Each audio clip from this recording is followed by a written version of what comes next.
அனைவருக்கும் வணக்கம். இன்னைக்கு சம்பாத்தியம், பொருளாதாரம் இதுதான் ரொம்ப முக்கியம். "அருளில்லாருக்கு அவ்வுலகம் இல்லை, பொருளில்லாருக்கு இவ்வுலகம் இல்லாங்கியாங்குன்னு" திருவள்ளுவர் சொல்றாரு. அது மாதிரி பொருளாதாரத்த ஒருத்தன் சுயமா எப்படி சம்பாதிக்கிறான்? நானே சம்பாதிச்சது, நானே பொருளாதாரம் சம்பாதிச்சது, வீடு வாங்குனேன், வண்டி வாங்குனேன், கார் வாங்குனேன், பைக் வாங்குனேன் அப்படின்னு சொல்லக்கூடிய அமைப்பு, நானே எல்லாம் சொந்தமா வாங்கிட்டேன் அப்படின்னு சொல்லக்கூடிய அமைப்பு யாருக்கு இருக்குன்னா, ஜாதகத்துல ஒரே ஒரு நெறைய கிரக நிலைகள் இருக்கு. நம்ம ஒரே ஒரு கிரக நிலைய மட்டும் பார்ப்போம்.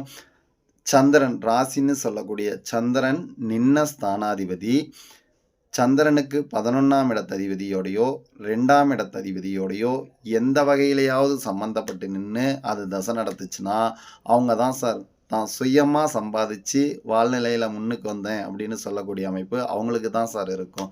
நமது நேயர்கள் கள்ளி போல் கலகலத்து, அருகது போல் வேரூன்றி, மூங்கில் போல் கிளைகிளைத்து, முதியாமல் வாழ்ந்திருக்க வாழ்கவென வாழ்த்தி அமைகிறேன். நன்றி, வணக்கம்.